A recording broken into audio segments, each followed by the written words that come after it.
રાજ્યમાં સ્થાનિક સ્વરાજ્યની ઘણી બધી સંસ્થાઓમાં ચૂંટણીઓની જાહેરાત થઈ ચૂકી છે અને આચારસંહિતા અમલી બની ગઈ છે કે જેમાં હાલના 2 જિલ્લાની કુલ 6 પાલિકાઓનો પણ સમાવેશ થાય છે।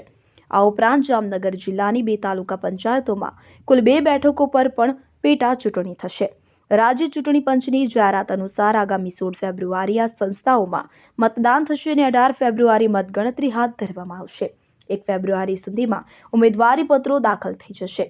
જામનગર જિલ્લાની 3 પાલિકાઓ ધ્રોલ, કાલાવડ અને જામજોધપુર તથા દેવભૂમિ દ્વારકા જિલ્લાની 3 પાલિકાઓ સલાયા, વાણવડ અને દ્વારકા પાલિકાઓમાં ચૂંટણીઓ યોજાશે।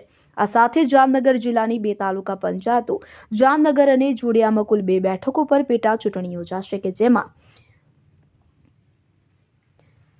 14 જામ, વણથલી અને 3 જોડિયાનો સમાવેશ થાય છે। અત્રે ઉલ્લેખનીય છે કે જામનગર જિલ્લાની 3 પાલિકાઓમાં 7-7 વોર્ડ છે અને દરેક વોર્ડમાં 4-4 બેઠકો હોય છે। ધ્રોલ પાલિકાના 7 વોર્ડની ચૂંટણીઓ માટે 21 મતદાન મથક છે અને મતદારોની સંખ્યા 22,241 છે।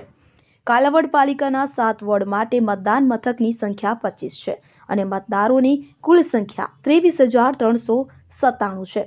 જ્યારે જામજોધપુર પાલિકાના 7 વોર્ડના કુલ 20,999 મતદારો માટે 26 મતદાન મથક બનાવવામાં આવશે।